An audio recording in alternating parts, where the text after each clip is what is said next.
Good evening, everybody. Welcome to this event. As is the norm of Law and Society Alliance, we'll be starting it on time. We are starting right away. Good evening, namaskar, and thanks one and all for joining this webinar today. We are just past the second year anniversary of the Galwan Valley clashes between Indian Army and the People's Liberation Army of the Communist China. And we are gathered here to pay homage and also respect to the martyrs of the Galwan Valley clashes. Of course, we all know that it claimed about 20 of the Indian soldiers' lives. But we will today not discuss about the Indian soldiers, but necessarily we'll be discussing about a topic that has occupied the mind space of the people of India as much as people around the world. People who are keen on the Chinese story. Basically, they have been watching this particular subject for quite a long time, and especially the Galwan Valley clash. Casualties have been watched by all of them. In fact, we all know that the losses faced by the communist China's army in the Galwan clashes, except for the four that has been recognized by the by Beijing, we don't know much about the casualties that have happened. But but this is not something new because the communist China has been known to suppress its casualties in many of the battles and wars that they've fought in the previous years. And of course, we all know that they took about a year before they recognized the four casualties of the PLA personnel who were killed in the deadly clash with the Indian Army on June 15th of 2020. Since India comes from a culture and civilization that honors the dead, even if they are from the enemy camp, we also pay our respects to the People Liberation Armies, the soldiers the fallen soldiers from their side too in this particular clash. But considering that the military losses that communist China has faced over the last 7 decades, we can responsibly say that the PLA has lost much more than the four personnel that they have acknowledged, about a year back. This anniversary 3 days ago, in fact, I noticed that there was a post in Weibo, which is the equivalent of Twitter in China, that talked about 3 more soldiers who had died in the Galwan clashes. In fact, that particular Weibo post talked about it was posted by a communist China's citizen, which talked about the death of 3 more PLA soldiers in Galwan due to severe weather conditions. Basically, it said that in 2020, 3 more died in the borders.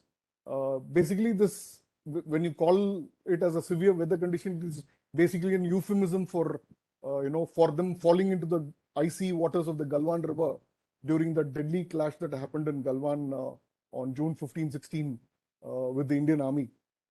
So there are also, we all remember that when 2020 clashes happened, there were reports in the Indian media which claimed that there were about 40 Chinese soldiers who died in that clash, but it was not recognized or acknowledged by Beijing at that time. But slowly, information is coming out because these kind of casualties cannot be suppressed for a very long time. Be that as it may, we have known that Chinese PLA has had many military losses throughout its history, starting from its losses to the Kuomintang, the Nationalist Party of Sun Yat-sen and Chiang Kai-shek, which ruled China just before the Communist Party overthrew them.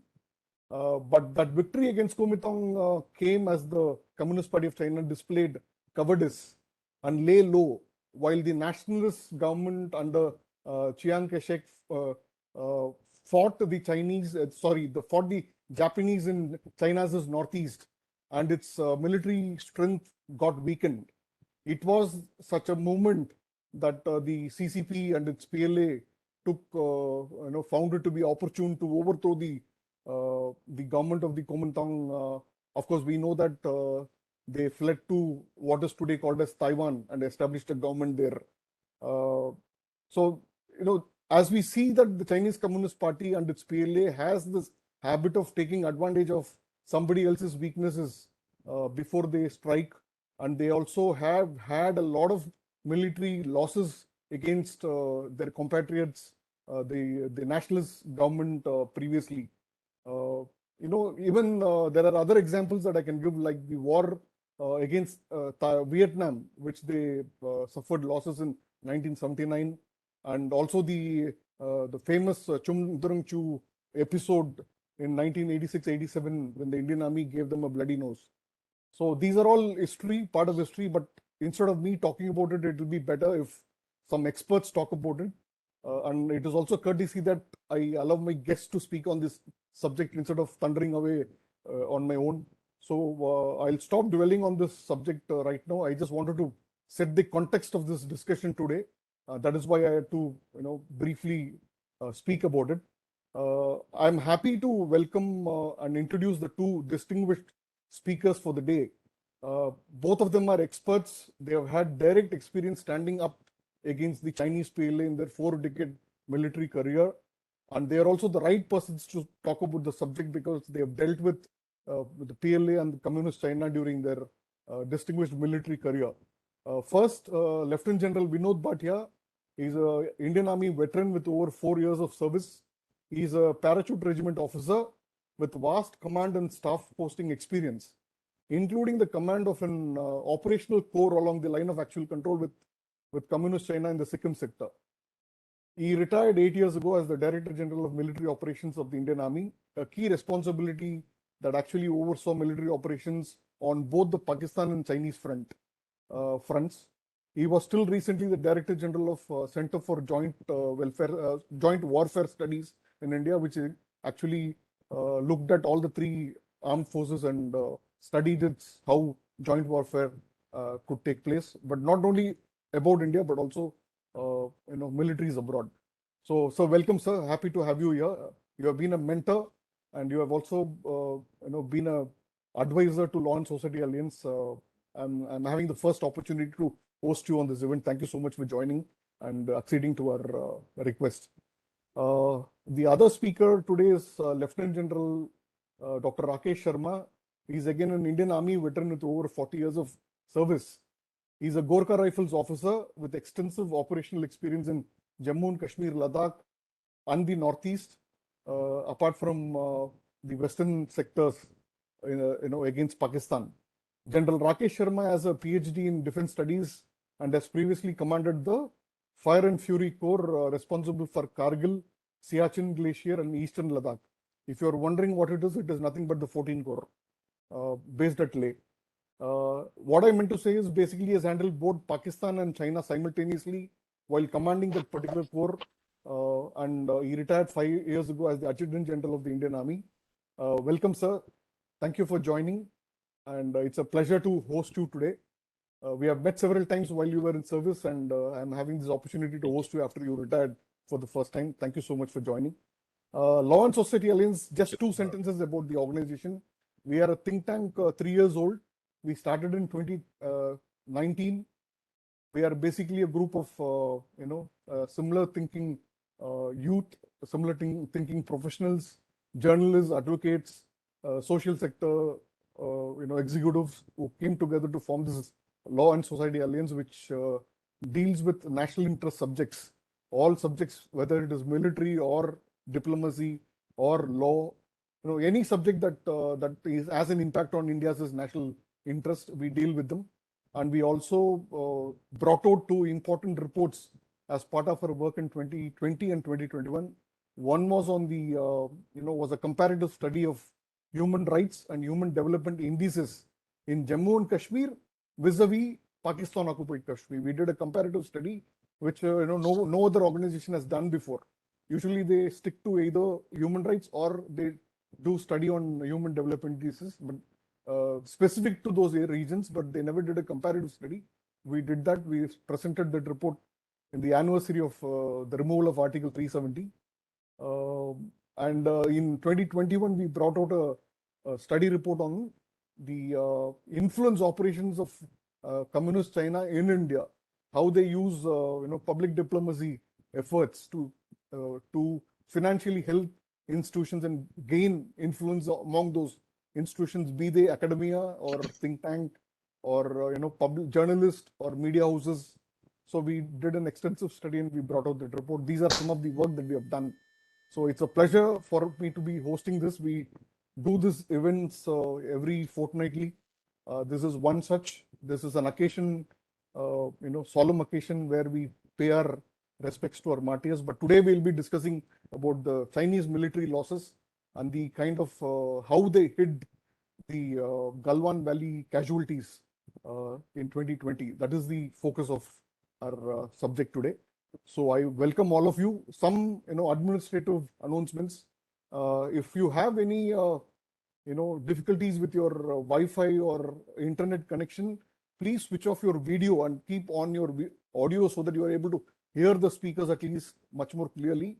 And I also request that all of you shut off your microphone so that there is no disturbance when the speakers are speaking. We are recording this session. Uh, you know, I, we should ensure that there is no much of a disturbance when this recording takes place, because we'll be putting out in the public domain for the benefit of others who are interested in the subject. So these are my humble requests, and I thank all of you for joining. And I now welcome Lieutenant General Vinod Bhatia to make his presentation. Sir, the time is yours. Thank you very much, Mr. Ravindra. It's Launch Society people at Defense Capital. Always a honor and a privilege, and education and informative sessions I've attended, most of them I must say. And the two studies you spoke about, I keep them on my table. I refer to them very often. Thank you very much indeed. I must confess that I am no expert on China. I must confess that I don't understand China. Most of us don't understand China. And unfortunately, China also doesn't understand India. But we have to continue to keep trying. I am a student of Chinese studies. We have tried to understand China. So I'll try and give you a perspective of things.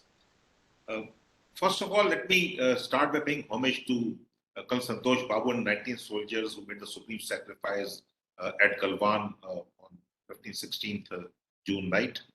We owe it to them. And that is where I think we have to understand what happened out there. We owe it to the 19 soldiers and Kal Santosh Babu and his men, their immediate, effective, ferocious retaliation at Galwan to the Chinese actions, to the PLA's actions, has ensured there is no escalation of violent incidents along the line of actual control in the last 2 years.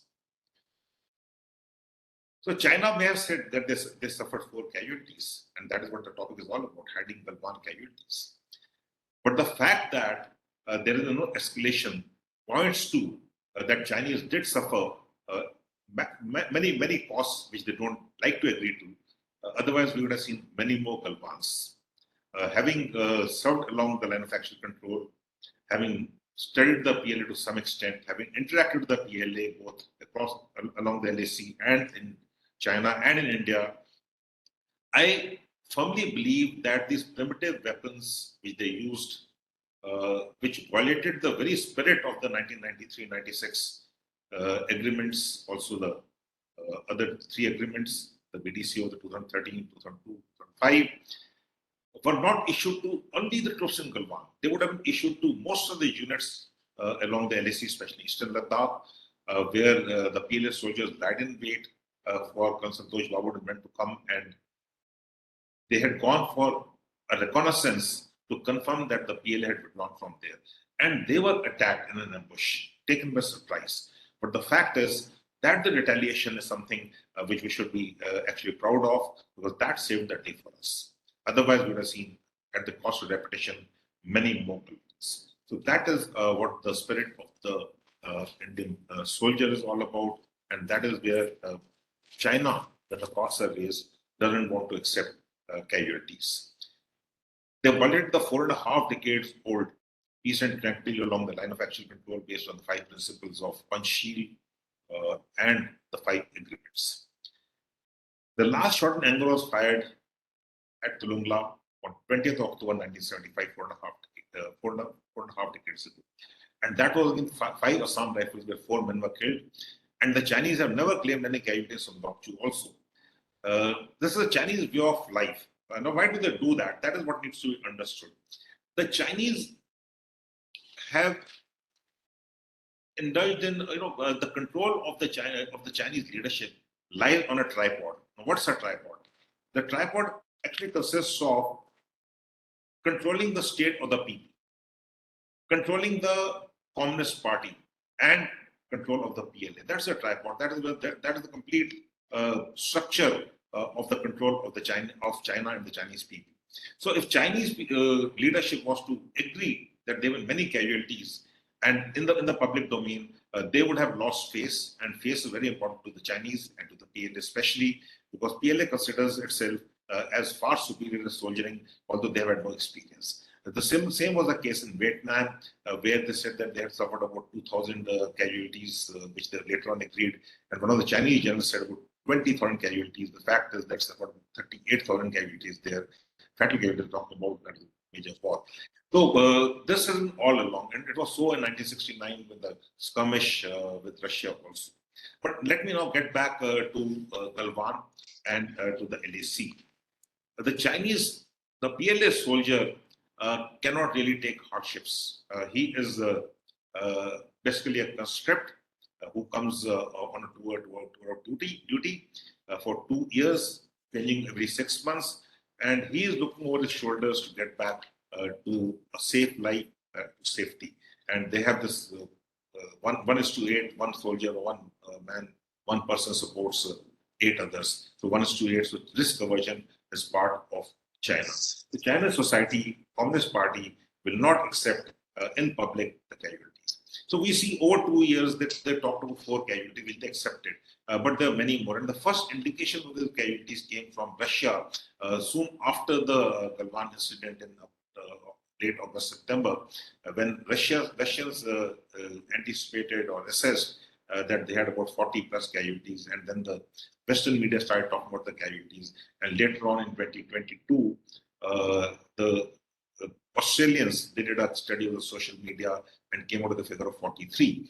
So to a rough estimate, let's say they had about around 40 to 46 casualties. But I'm not talking about a balance sheet. It is not a balance sheet. We suffered 20, they suffered 46. But the fact is that had we not raised the cost for them, China would have had many more Galwans, and violence along the LAC would have been the norm, which is not so. There is a fragile peace, irrespective of the fact that they still occupy 4 deployment in 3 different places.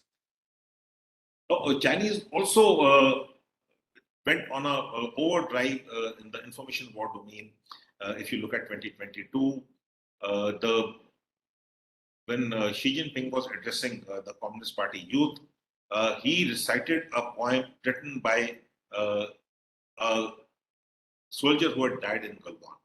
So they started playing up Galwan later on when everything had cooled down. So there must be some turmoil inside.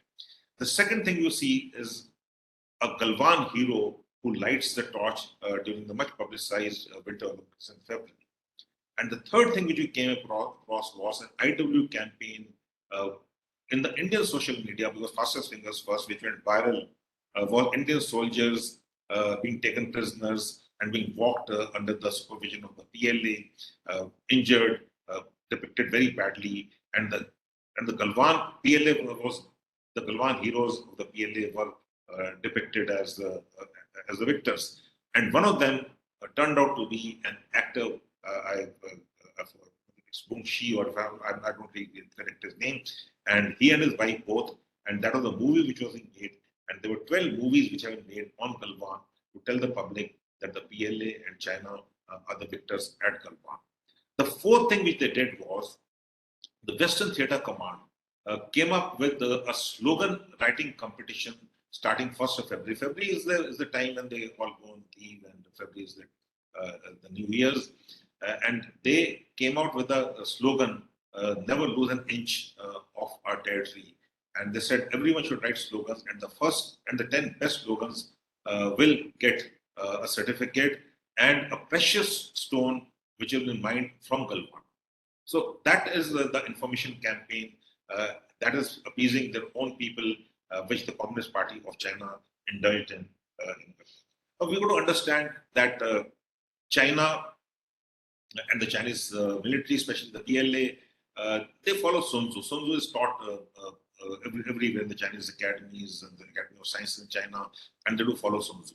And that is what we have seen in 2020 April, May, when the world was busy fighting COVID, combating COVID, and China did not let the world know about COVID. They did not let what they did in Wuhan during COVID. And India was reaching out to the uh, world over, many countries, both Asia, Europe, US, giving medicines. And we were coming upon that, and that was the month of April last year, March, April last year, last year in 2020, when China came and violated the agreements, carrying out forward deployment, salami slicing, what do you call it, all along the LAC, especially in eastern Ladakh. Started from Nakola actually on the 4th of May 2020. And then we see manifesting in eastern Ladakh, which some of it has been resolved, others may. So again, following Sun Tzu, it said, uh, amid chaos, there is an opportunity. And Sun Tzu also goes on to say in many of his writings that let not the enemy or the adversary ever feel superior. So they have to hide their weaknesses from the adversaries, and also not only adversaries, like I said earlier, the tripod from the own public, because communist China, the leadership of Xi Jinping, who's a supreme leader wearing three hats, cannot be seen as weak. I think I will now finish out here, and I will not go on and on, because this is what the actual crunch issue is, that China will never agree to the KU. It did not do so in Nathula also. If you look at Nathula, there's somewhat about 350 dead, another 400 wounded. That was the 4-day war which we had at Nathula. The commander there went and studied the battles, studied the war reports, but the Chinese did not agree to that. And the adamancy of China, if, and Nathula is is a tourist spot for India. We have thousands of tourists going there every day to Nathula, and we allow them to go. Whereas China doesn't let anyone come to Nathula. And you find that the same wire on which was the cause of the firing incident in August, September 1967 remains untouched. They wanted that way to remind themselves that this is what it is. And that is where I think the China does not get casualties. Some Chu, they never have declared the casualties. And even in the last 2 years along the LAC in Eastern Ladakh, there has been some reports of PLA casualties, but most of the time it is hidden from this thing. And China, being a communist country, can actually hide the casualties. So China wants to project itself as the next superpower. It is challenging the US, and it has to project military as superior to others. And Chinese race, Chinese culture, Chinese Middle Kingdom as a superior to the rest of the world. And China does not understand the neighbors, the world. It's 27 neighbors, and most of the neighbors it has tensions with, though it has resolved the boundary with 12 of the 14 nations.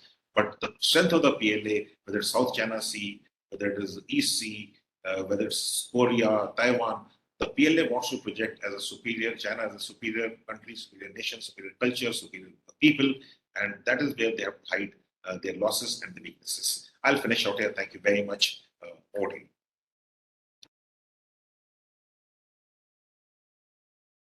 Thank you, General Bhatia, for that incisive and short intervention there. Now, if there are any questions in the minds of the participants, they are free to just type it out in the chat box. I'll take it, and you can also mention the general to whom you are referring that question to. I'll just pose that question to them after the second speaker has delivered his presentation today. Now I move on to Lieutenant General Rakesh Sharma. Sir, the time is yours, sir. Please.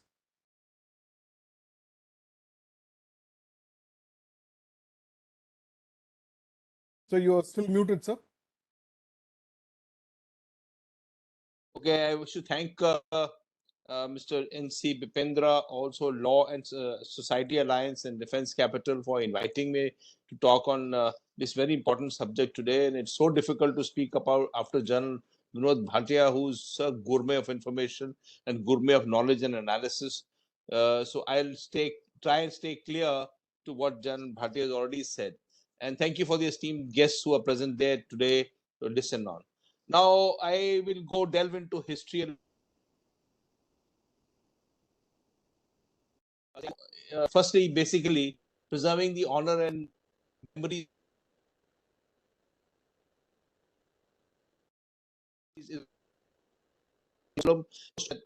even President Xi Jinping on in March 2000,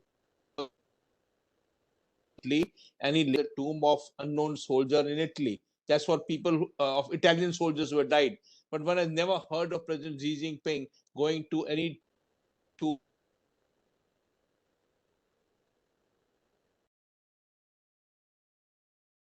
It happens like that. Now look at PLA's history. Let's compare with Korean War 1953. As per American estimates, 9,20,000 soldiers, Chinese soldiers, had died in the Korean War in 1953. Chinese gave no information whatsoever about any death. However, in 2010, one of these State Council Information Office by mistake took out a document and they said 1,14,084 people had died in the Korean War at that time. But a professor of the National Defense University, Major Zhu Zhan, later on in 2019 said, no, 180,000 Chinese have been killed in the Korean War. I'm just trying to build on some facts as to how they obfuscate the information regarding how many people would actually die. And nobody is saying this authoritatively. It is just being gleaned through their documents. In the Great Leap Forward, so-called 1958, 1962, there are varying figures as large as 15 million to 55 million Chinese who would have died either through the famine or on various issues in those just 4 years. And you can imagine 55 million people would have died, and they're all unsung heroes in China.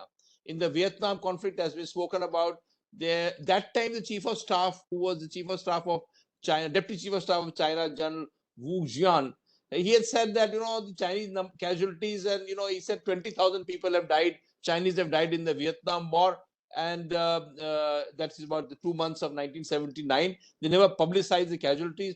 Western people who had estimated the number of deaths had counted 28,000 Chinese dead, including the Vietnamese. So look at the difference between, and 43,000 wounded. So look at the difference in what that man had said. But no authoritative document has come out till date telling us how many Chinese soldiers died in the Vietnam War. In 1962 war with India, the so-called counterattack in self-defense on India-China border, the PLA had claimed the Indian Army's 8,000 soldiers killed, captured, or wounded. We have our records. Our records are people those who gave the supreme sacrifice in India are listed in India Gate today. One can go and read date-wise, and every family goes and sees his kith and kin. Nothing like this happens in China. So we have come down to a figure of 1,383 who gave the supreme sacrifice in 1962 war.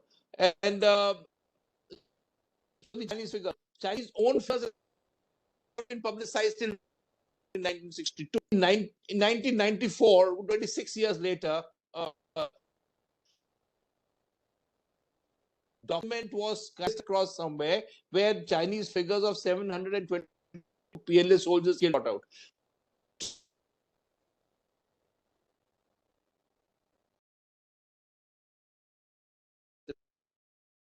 Flash forward to time, Jati has already spoken about what happened in Galwan, and I also join him in saluting the brave martyrs of Indian Army and Colonel Babu and his people who did fantastic job in elevating the pride that we have into own armed forces. So PLA took up premeditated transgressions in Eastern Ladakh on multiple fronts. In Galwan, there was a clash on 15-16 night with medieval sized weapons, spikes, etc. And Indian Army had 20 martyrs. And all these 20 martyrs were taken across to the various places that these people belonged to. They were given great honorable funeral wherever they had gone, whichever places, and the whole nation was galvanized. In fact, within 1 year, we had created a memorial for these 20 brave hearts in Galwan itself, on the banks of the Shok River. That's the kind of reverence we have for the martyrs there. And we know, as you know, the figures being branded about Chinese, one of their Global Times, which is their mouthpiece, a reporter Wang, she reported saying that five people haven't killed of the Chinese 2 days after it. That's on 16th of June. She take a tweet. Lo and behold, in no time the tweet was removed and it was retracted. And the Chinese media said, okay, the official Global Times never reports the exact number of casualties of Chinese side. The Global Times cannot confirm any number whatsoever. It's the famous editor of Global Times who he said, based on what I know, Chinese sides also suffered some casualties in Galwan physical clash. No numbers were given. On 17th, one day later, he said, I want to say to the citizens of China, please trust your government, please trust the PLA. We have the ability to deal with the border. Don't listen to any rumors about any casualties that happened there.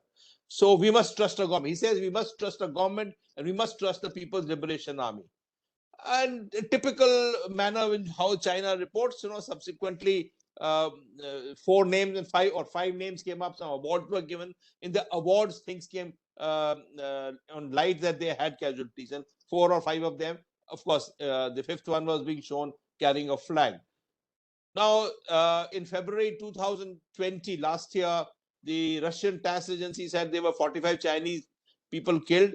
Also, the Australians who had sifted through the Weibo and through the Chinese media, Chinese social media, were able to glean together from the families of the people whose kith and kin had died, and came to a figure of 38 who had died. And they said this is what they could find while surfing through the Chinese media. So there is, a whole lot of confusion on Chinese as to the number of people who actually died in that clash. Certainly, it was not 5. That 5 is a great line that they have given to us. Now,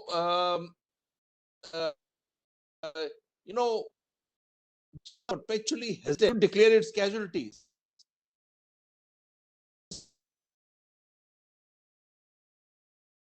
To the place below the testimonial to the family, or give honor to the dead. China do this. So the statement which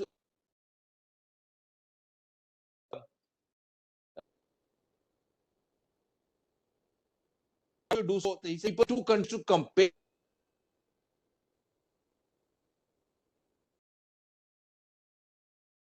That's a statement invaded in right.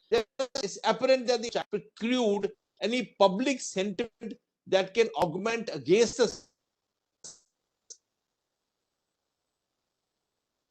This is to avoid any challenge to the all importance of the CCP, the Communist Party. PLA will not beat soldiers without familiar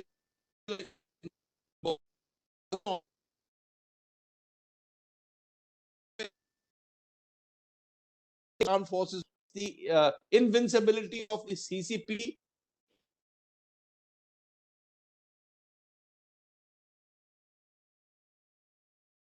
lives. There is a martyrs cemetery called the Tomb of Unmanned Soldier, which is in China's Yunnan province. It's on the border of Vietnam, where it's a huge cemetery where the Vietnamese soldiers were buried, and it's in this state of great, it's been unkept, not been looked after. But there is a cemetery existing, which is not even in news media anywhere. In Kangziwar is a place near Rock, which is Exaichen, the other side, the Karakoram range. There is a cemetery which has got 113 tombs, and these there are 4 of these latest that they're saying that they have put out there, balance of 1962 war, and the cemetery exists in such a shabby state.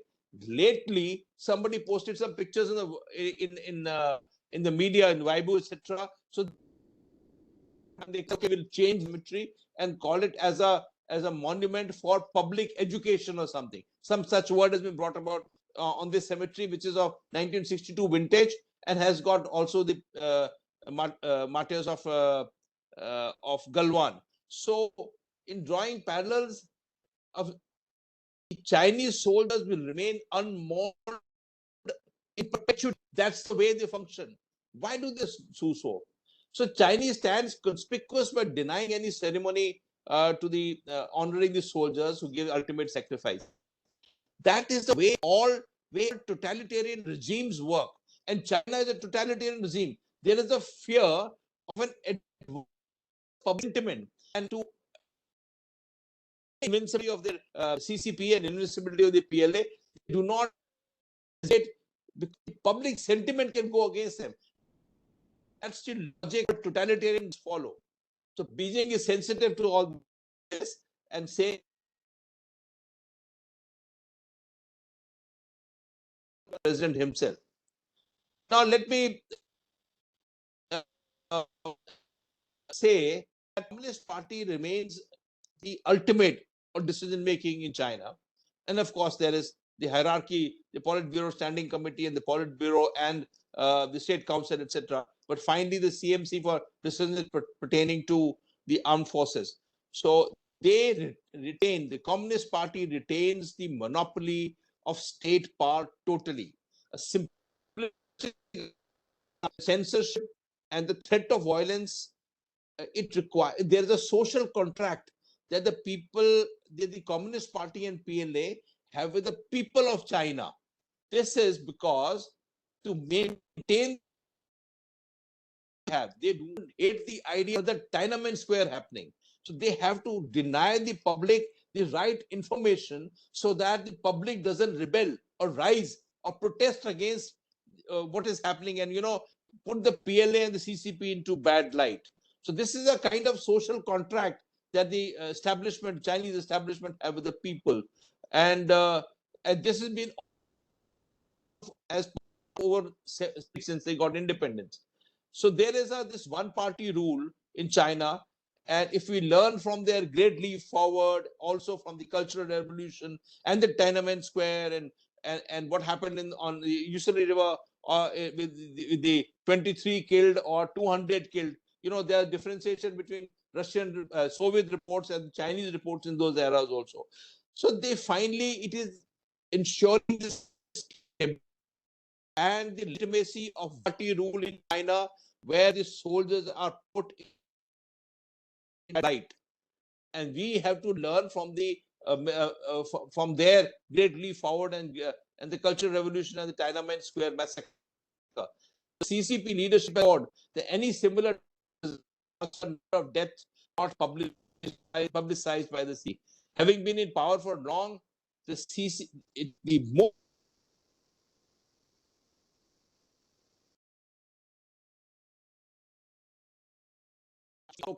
at all within public and the CCP and the PLA. So I'll end here by saying that the Communist seems to be, they form of militarism, which is defined by their own patriotism in civilian society. And CCP is trying to mold the future generations to have increasingly more reliance on the Communist Party. While Chinese military historians may like to put great valor into the exploits of the Chinese military, but when you see the number of casualties that they get across and they have in each one of these wars that have transpired over a period of time, it actually gives out to us as to what is the standard and level of their forces. Now, this year, in fact, last year, September, there were a large number of veterans of the Chinese who went across, broke through some kind of the barriers that they have in Tiananmen Square, and went across to the CMC headquarters and protested, saying that the veterans are not being looked after. This actually happened in September 2021, and saying that our martyrs are not being honored, etc. All these people were lifted and taken away because they had one by one crossed into that ring that they have in that area, and they were taken to behind the bars, and nobody has ever found them as to what has been done with these people. So if you follow that, the Chinese people if they say that the myth of US Army's invincibility was broken by us in Korea, it's all information warfare. A new law came up last year, finally, which mandates that there will be better financing policies. And later this year, after the ex-servicemen protest, they have come out with a law which tends to facilitate assistance to ex-servicemen. So the Chinese Communist Party fears honest Chinese people's opinion more than opinions of any enemy. It provides a granular kind of to the Chinese public that all is hunky-dory and all is good. The CCP hence claims that the Chinese people are more than satisfied with their government and satisfied with how PLA undertakes its task where they want to do. So it's kind of providing legitimacy to the CCP's style of government. Chinese political system, therefore, has to rely and make sure that the public stands insulated from the vagaries of what can happen in case truth ever comes out and to what happens, the kind of operations that the PLA carries out. Therefore, the PLA's actions are highly sanitized and becomes important for them to disallow any one of these bodies to be taken across stations where the parents can, the brave hearts who lose their lives there. So the party erases all kind of negative, saying it must be 50. So that man was picked up, his Weibo was stopped, and he was taken behind the back, was retracted. So this is whole lot of spin doctoring being carried out in China to promote their own self in the long run, only for making positive support for the Communist Party, for the communist hierarchy, and for the People's Liberation Army. This is their form of nationalism, and we have to take it like that. I'll end here by saying that we salute the valor and the courage and the strength of the Indian armed forces, who, consequent to what happened in Galwan itself, and consequent to what happened in Galwan all along the borders, has stood as a rock pillar of protecting our borders, and they will do so in perpetuity. And thank you very much for allowing me the time and the opportunity to speak today. Over to you, Mr. Bipendra. So, thank you, General Rakesh Sharma, for your excellent presentation there, which kind of brought out all the historical facts about the Chinese's propensity to hide the casualties in war. We have a couple of questions that have been, asked by participants here. But before I go ahead and ask them, I have a question of my own, which kind of arises from the presentation that both the generals made today. Basically, the question is this: if the Communist Party of China continues to, hide their war casualties, what is the sort of, the unrest or the sense that the families and the family members get when they get to know that their martyrs are not honored at all, and also, the morale of the PLA soldiers who are fighting side by side with these martyrs, who fought side by side with these martyrs, and I've seen them falling during battle. So, what is the sort of sense that they get about this? I mean, the question is common to both the generals. You can answer in your own ways. General Bhatia, if you could go first, and then okay, thank you. I thought General Sharma will answer first. He's got a little more experience than me. I'm under command, you also, sir, and for a very long time, last about 30-40 years. We have the UC 14 code. Yes, that's the question. Unfortunately, we look at China perspective from what we feel is important. Of course, the human relations remain the same. Unfortunately, like I said earlier, we don't understand China, and whatever understanding of China we have is unfortunately from our reading of the Western perspective, not the Indian perspective. It's a fact. A few books by Indians have come out in the recent past, especially after in the last 2 years, but that is very few. So in the army, especially, we started the China cells long years ago, 20 years ago, and then we established the China study centers to study China. Unfortunately, we do try and study, but we don't. But my personal thing is, and I'm not an authority on it, like I said earlier, we don't understand PLA, but the fear factor is very strong among the Chinese community. It's a real fear factor. So if I find that my kith and kin is not being honored, I do not talk openly about it for the fear of my family members going missing.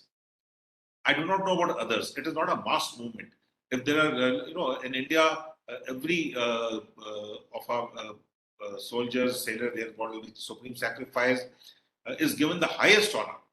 Right? It doesn't happen. It doesn't happen in China. China will only give what it wants to give. It will only project what it wants to project. It will only say it wants to say.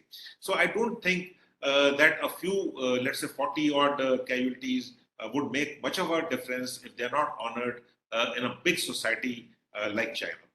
So the Chinese people may like to protest, but protest is not in the DNA of China because it doesn't happen there. The protests don't happen. So China has got again, like India, we have two Indias. Let's say there's India and Bharat. China has many Chinese actually. And so I'll give you two small examples, very mundane examples, but they may give you understanding. In the Sikkim sector, our patrols, we have this interaction with other patrol. They want to come our side, and we don't let them come on our side. So this patrol was going along. We were going parallel to that patrol, and one of the Chinese PLA soldiers, and they're badly turned out. They're badly indisciplined. Let me say they don't. Their military demeanor is really poor. Actually, if you look at it, their topi will be ulta. They'll have a cigarette dangling on this thing. So it is not professionalism we're talking about. Right? We don't understand the PLA. So this PLA soldier, what came to mind? He comes and both are walking parallel to each other, both the patrols. And he comes and he takes a magazine of a rifle and runs away to his side. Well, Indian soldiers are fast thinking. Huh? So this is a young soldier. So the NCO with him, what he does is he sees another Chinese, he sees a PLA soldier is not alert. He goes, snatches his weapon and runs to the Indian side. Okay. So the two patrol leaders, both officers, captain from their side, captain of our side, so they sat down together and they said, resolve it. And our captain says, okay, you take the rifle back. Their captain says, I have a request. Heaven, what may, please don't report the matter. Please don't report the matter. So that is the sort of the fear among the PLA, among the border guarding regiments. So we don't understand that. So this got reported to me. And when it reported to me, of course, that Havildar was commended for a good thinking and a good reaction. But that officer kept on saying, please do not report the matter because they're so scared. Mistakes are not tolerated there. So that what you're saying is that fear that my this thing has gone missing is fine, he's gone missing, but I don't want anything more to come on my family. There are the family members also. So that is the communist state. That is the police state. That is the military state. So PLA, like Rakesh, invincibility of the PLA has to be maintained. And how do you maintain the invincibility of the PLA and the party is by saying that we are victors everywhere and we have no losses. But the fact again, I go back is we don't need the Americans telling us that they're 40 plus, this thing on the Russian, the Australian, the social media. The fact is that no more Galwans happened is an indicator, a proof, if we ever needed one, that the PLA suffered disproportionate fatal casualties. Thank you, sir. General Rakesh Sharma, your perspective on this, sir? Yeah. Excellent question. And I absolutely agree with what he has said. I agree with it. When I want to study China, I have to get out of my mind an Indian army.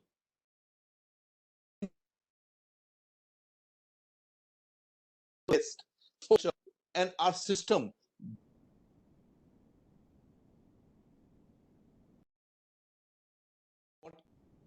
all about is a political, is not an army made into. We want to understand PLA. We have to understand PLA. Get into India. We are.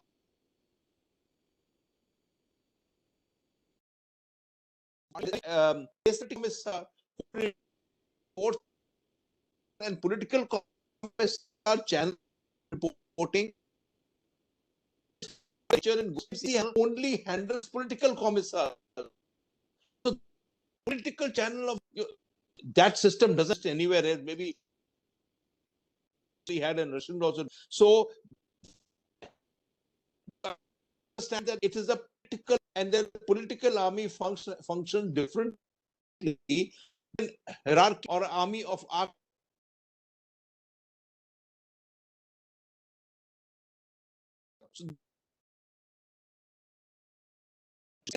his constitution, his oath not to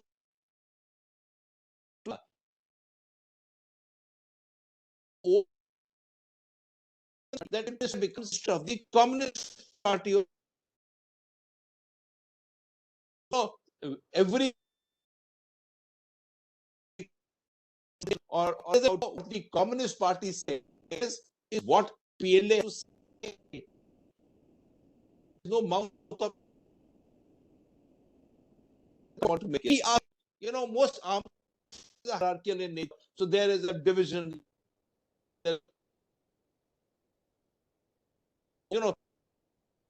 Keeps which starts and ends at CMC. So any decision that starts anything, anybody has to CMC. Be the Chinese over a period of we know CMC as a core have to look at the DGMO while I was there as commander to say ye karu ke nahi karu. No, I'm an independent and my domain to handle. No, CMC. The initiative I was allowed, that initiative is not allowed to be on the ground. That's the example when Jan Bhatt was giving out. So the real difference, put a template and try and understand people.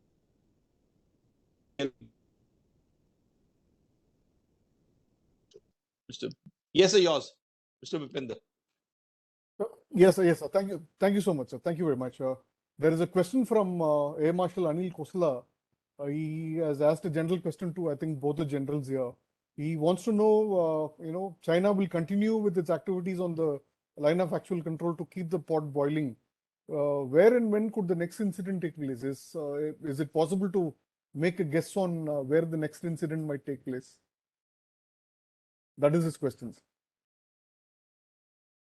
Jan Sharma, you open first. I'll take on next now. Hukum, sir. Now, look, I can answer General Air Marshal Anil Khosla privately also. We are friends for a very long time. But now that he's asked in public, I'll answer it here. Now, the fact is that in eastern Ladakh, in the northern areas, which are the most disputed, the exciting areas, there is a kind of moratorium and patrolling created in which both forces have become detached to each other. So there is a gap starting from north to down in the area of the Demchok where something exists. When there is a patrolling moratorium and a distance of between 8 kilometers to 2 kilometers created between two forces, the possibility of a skirmish or a clash that used to take place nearly on a daily basis in eastern Ladakh gets relegated down, because in last 2 years discussions, the whole system of managing the line of actual control in eastern Ladakh has taken a step away from routine. There is a benignness which has come into that area. Now that makes that and that's the most problematic area.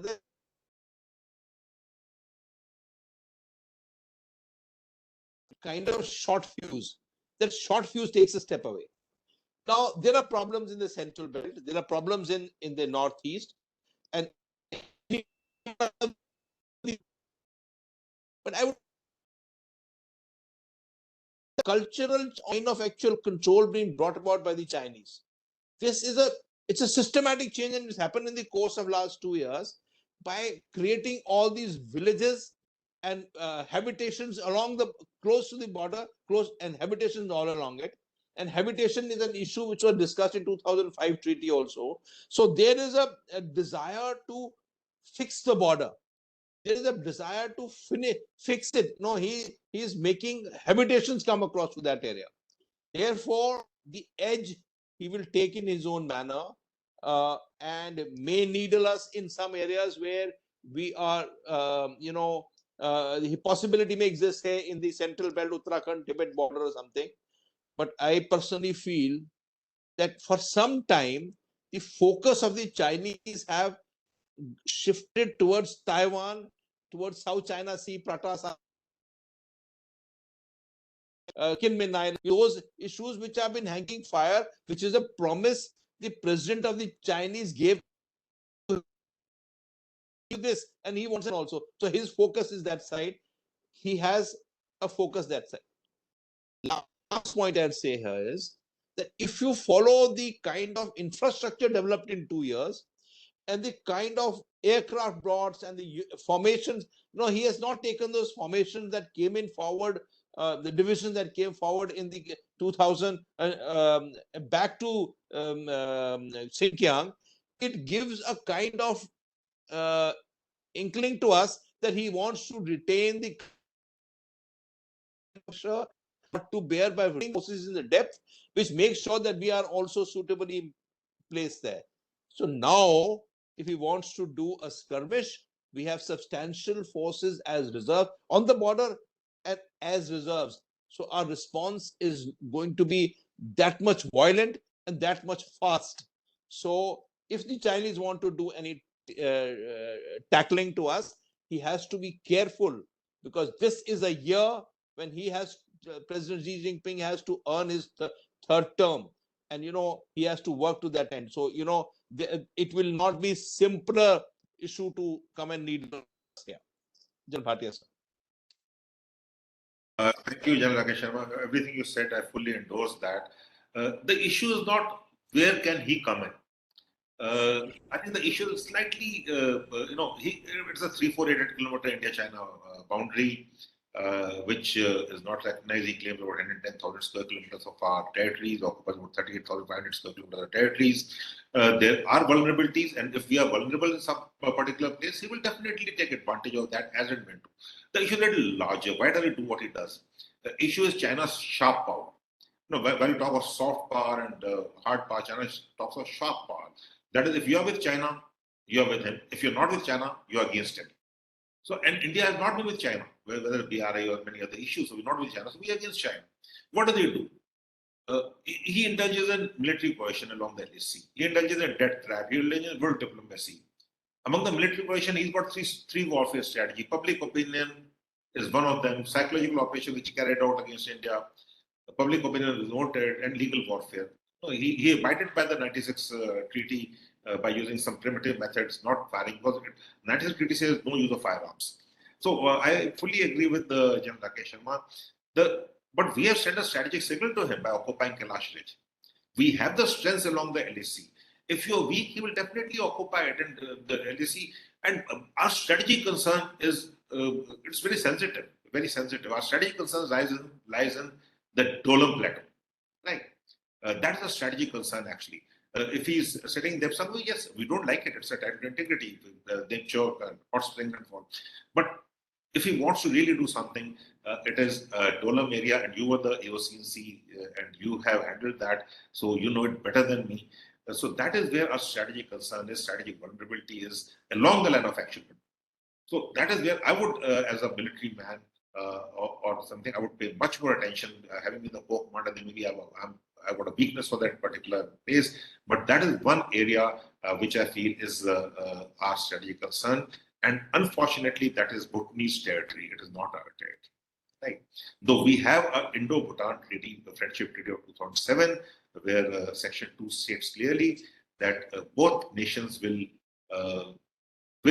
help each other with the security concerns, like assist each other in the security concerns. Exactly.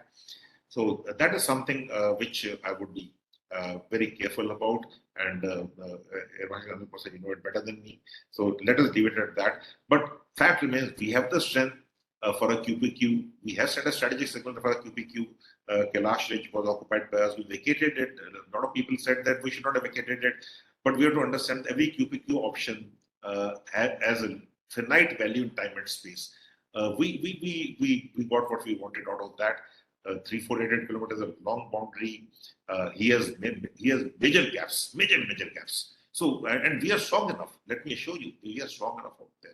And I'm sure General Rakesh Sharma agree, and other who have served all along the LAC would agree out there. And his concerns also lie in the Indian Ocean, so that we will talk about later. Thank you. Yes, sir. So there is another question from defense law student Anu Muralidharan. This question is to General Bhatia. You mentioned about not understanding the Chinese. Basically, she has asked a question on that. She's asking why is it so difficult to understand Chinese for us Indians, despite them being our close neighbor? Is it because we lack a common language to interact, or the cultural differences? Also, why China never declares India as a direct enemy or a competitor, specifically in the social media platforms and mass media? They actually try to downplay the conflicts that are prolonging in the border. So that is the question. I think you actually hit the nail on the head. When I say we don't understand Chinese, I actually mean it. We don't understand the Chinese. We don't understand Chinese language. Unfortunately, in our school, we still teach, French as a foreign language, Spanish as a foreign language, German. Where is the Chinese study centers? Very few, very few. Okay. We don't understand Mandarin. We don't understand the language. We can't translate properly. Even when you ask Google to translate, he gives a very poor translation. We don't look at the culture, history, traditions. They're a closed society. It is not there. What they write is not openly available to us. They are not on social media openly. It's a very, it's a communist country. They used to call it the bamboo curtain, but the bamboo curtain continues. The iron curtain, of course, is open. So we have to put a very concerned effort to understand Chinese. We should encourage more and more studies in Chinese. We should send more and more students to Taiwan, I suppose. But how many students do go to Taiwan? 2,000. 2,000 students. How many go to Australia, Canada, US? Oh, and hundred thousands, more than 100,000. But when you say okay, go to Taiwan, you'll find we actually have, as on date, I was checking the thing, 2,100 students in Taiwan. That is all. We had a few students in Wuhan, which we pulled back in China. So if we do not send people outside to study, we do not let them come. I'll give you another small example. How they study us. Nathula. When I went to Nathula, I didn't tell them that I was coming, so they were not really fully prepared. But when they saw me coming, so their officer came, and they had an interpreter out there. The interpreter was speaking English. Now I've done this a little more often than many times. I always speak to them in Hindi, and the interpreter speaks in English. When I had gone to China, that general told me he was the deputy commander of Chengdu region. He said, let our interpreter interpret China. I said, fine, let him go ahead. And when I started my address to them, I started speaking Hindi. Now they got lost because they didn't have an interpreter from English. They had interpreted English to Chinese, not from Hindi to Chinese. So we have to disrupt them. So when I asked him, I spoke in Hindi, that he couldn't do anything. So later on, he was asking questions in English, and my interpreter was talking to him. And I said, where do you learn your English from? You know what he told me? Panchmari. Okay. So Panchmari is a AEC center at school where so they come to us, but we don't go there. We don't want to go there. So how do we study China if we do not want to go and study in China? How do we study China if we don't interact with the Chinese? How do we study China if we don't have courses in Chinese? If we do not, Chinese is not the preferred language. Chinese, I keep telling whoever listens to me, study China, don't study Spanish and Chinese. They're gone, they're finished. Why are we still studying French and Chinese and German and other foreign languages? Study Chinese. Chinese is a language or two. I hope I have a little longish thing, but all of us out here, we need to study China. We need to study Chinese history, Chinese culture, Chinese tradition, Chinese languages, Chinese way of life. Oh, what is the little? And from the Indian perspective, not from the Western perspective, please. Thank you, sir. I think you answered that question very beautifully. This question is to General Rakesh Sharma. The question has come from my friend, another journalist, Ramananda Sengupta. He is asking, post Galwan, have that is Indian Army, managed to return in terms of territory to the status quo? Because there are too many conflicting reports on this. Also, how true are the reports that the PLA is better equipped, though not necessarily better motivated or better acclimatized or trained in terms of clothing, weapons, and for mountain warfare? This is a question that Sengupta has asked. General Rakesh Sharma, would you like to take it? Thank you, Mr. Sen Gupta. Again, a valid question that you asked, and not very difficult, not very easy to answer. The first is, have we achieved status quo? So, what is status quo is itself a point of controversy. But I will take it that you are saying you're referring to the period between before April 2020. Now, they are areas that we used to patrol, and the areas the Chinese used to patrol. Both have been denied by creating of these moratoriums on patrolling. So by that I imply is that since the line of actual control had differing connotations for the Chinese troops and for us, and we used to patrol in areas. For example, we used to go to Finger 8, and Chinese used to come to Finger 4. There were clashes which used to happen here, and this thing continued all along the borders. Uh, we are now not going to Finger 8, and Chinese are not coming to Finger 4. So there is a moratorium created, kind of, which colloquially it is being called buffer zones. That buffer zones, by the nature of buffer zones, there is not exactly the status quo which was there at that time. Chinese are also denied something, and we are also being denied. So both says that moratorium or a temporary moratorium on patrolling is caused that kind of distance between both forces, where it is not status quo of that line. That's because the line of actual control was disputed, ill-defined. It's one of the most poorest of concepts in any history. When we signed the line of control with the Pakistanis in 1972, we had 28 map sheets, 19 mosaics, signed inch by inch by two generals, both lieutenant generals, who signed inch by inch, and it was demarcated on ground. Here it was a nebulous concept in many manners. We knew what our line is. The Chinese said that it is their area, so that is an issue here, that there is it can't be said to be status quo. The second part of your question is, are we better equipped? I don't like the idea of bean counting. Somebody tells me Chinese have got 5,000 tanks and you have 2,000. That bean counting doesn't matter. He may have better guns. He may have better aircraft. He may have better cyber. It's the culture of war fighting, the strategy and the doctrines that we have, that amalgamate ourselves to be able to take on even like what you saw what happened in Ukraine.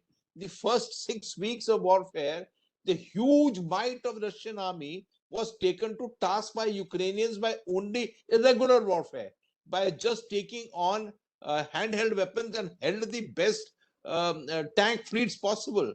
So while Chinese have been broadcasting that they have got ABCD in forms of aircraft, and they have a number of tanks and a number of things, but when it comes to war fighting, you have to accumulate the issues, including the strategy and the doctrines and the experience that we have, the kind of training we have, and then amalgamate and say which is the better army or armed forces.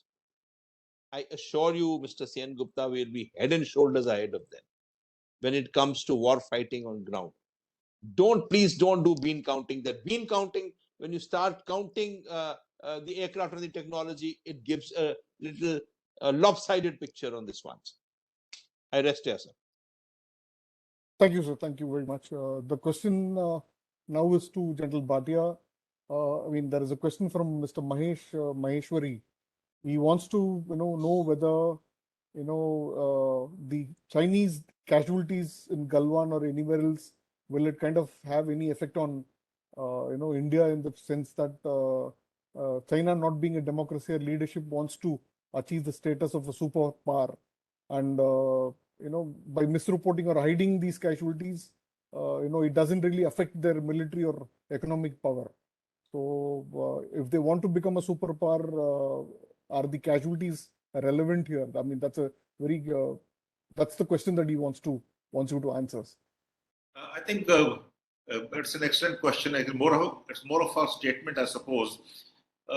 China definitely challenged the US for for world power, and for that they're ready to make some sacrifices in all domains.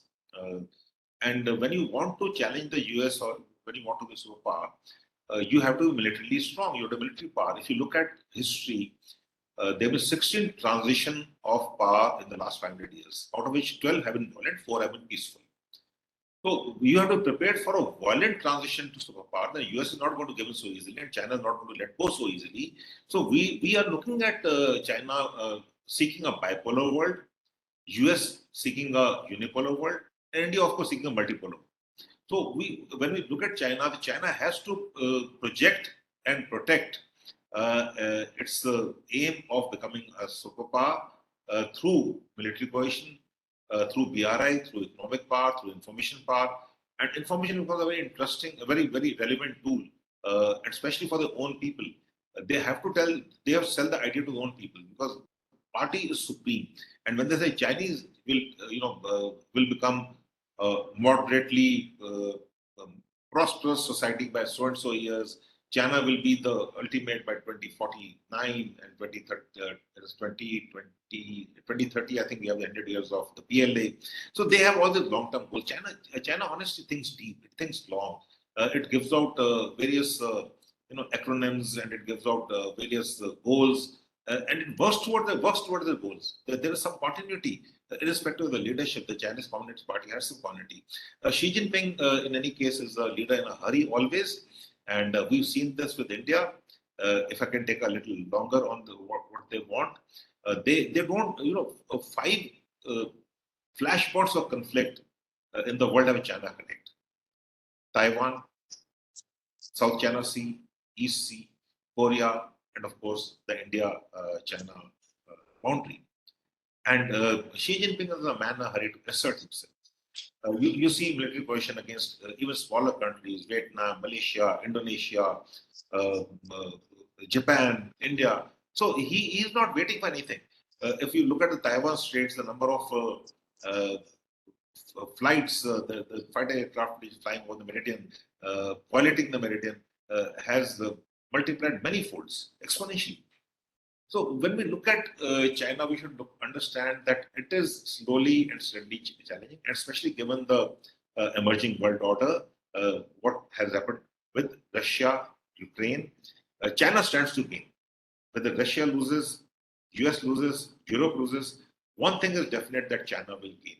So I feel that China will challenge the US for the leadership, maybe in an earlier time frame than required. Look at the opportunities, and India should be prepared for that.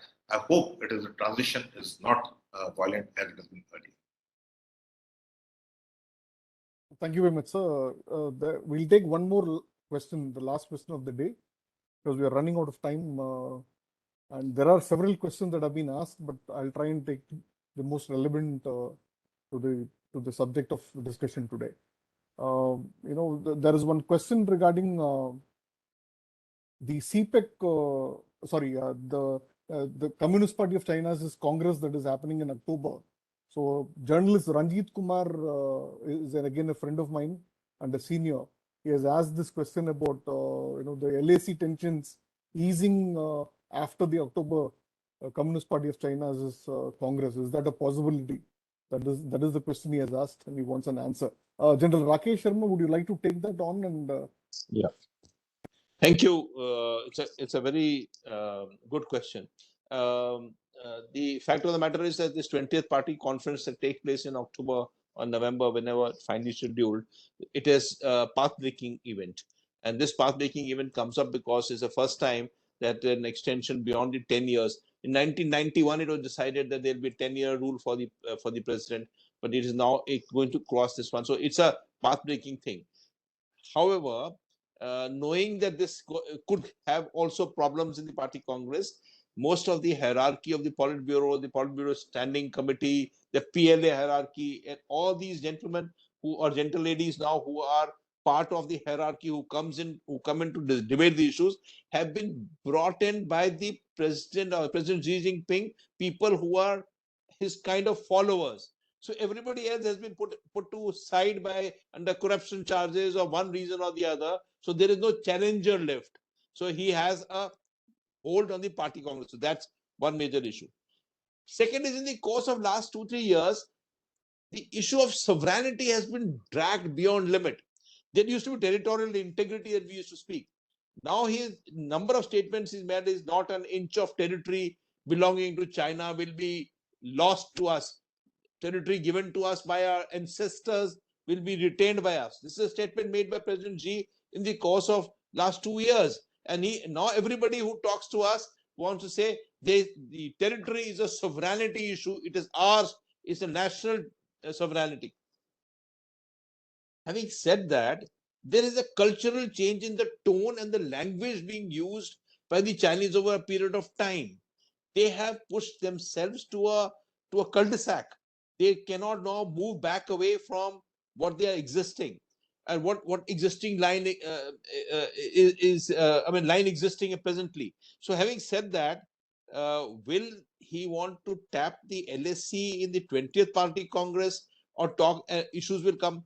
I am my genuine doubts LSC or the border with India will come up for discussion in the 20th Party Conference. It's too serious occasion to bring up issues where fingers could be pointed at President Xi Jinping. He would like to take on the Party Congress and create an agenda which suits his desire to take charge of the governance for next 5 years, maybe next 5 years. However, Mr. Ranjit Singh, Mr. Ranjit, I would like to say is that in the next 5 years, he has to prove to his people that you have given me a rare opportunity of changing the constitution and giving me 5 years more.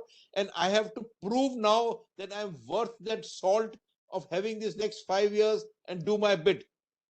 Then what happens in the next 5 years is a separate matter altogether. So 2022 is one issue, but 2022 to 2027 is a second issue, different issue. And it may always be possible that there may be more expansionism or belligerence or more revanchonism, which can come to light after he gets his 5 years and emboldens himself as a rare leader after Mao to take on the 11th, 12th, and the 15th year. That is a great change happening. And next 5 years, I personally feel that Taiwan and India, which are the problem areas, problem for them, would have to be watchful. That is why, see, he's expanding to Cambodia, he's making a base there, he's going to Solomon Islands, making a base there. Already got a lot of bases here. His influence is increasing. 120 countries. He has the best trade, largest trade in 120 countries. There is a systematic plan, and we have to be watchful in the course of the balance of this decade. Yes, sir. Thank you. Thank you very much, sir. That is a great note to end this program for the evening.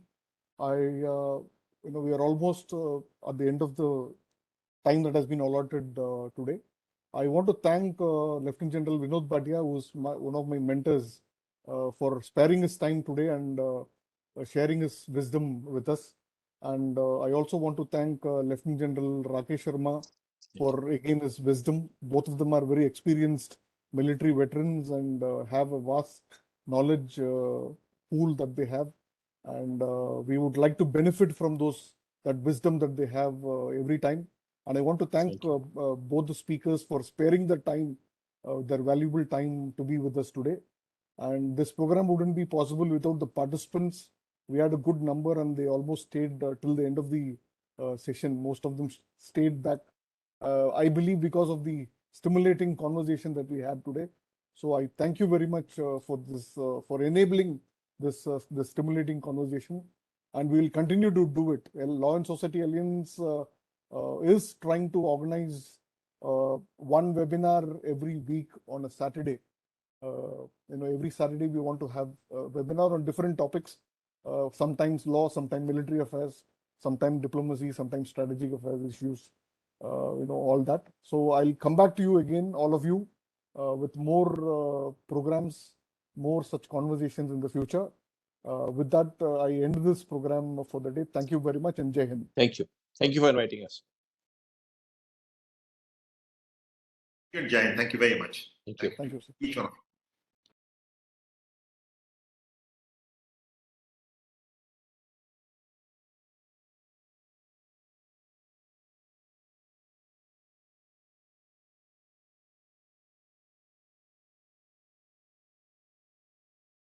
Thank you. Best wishes.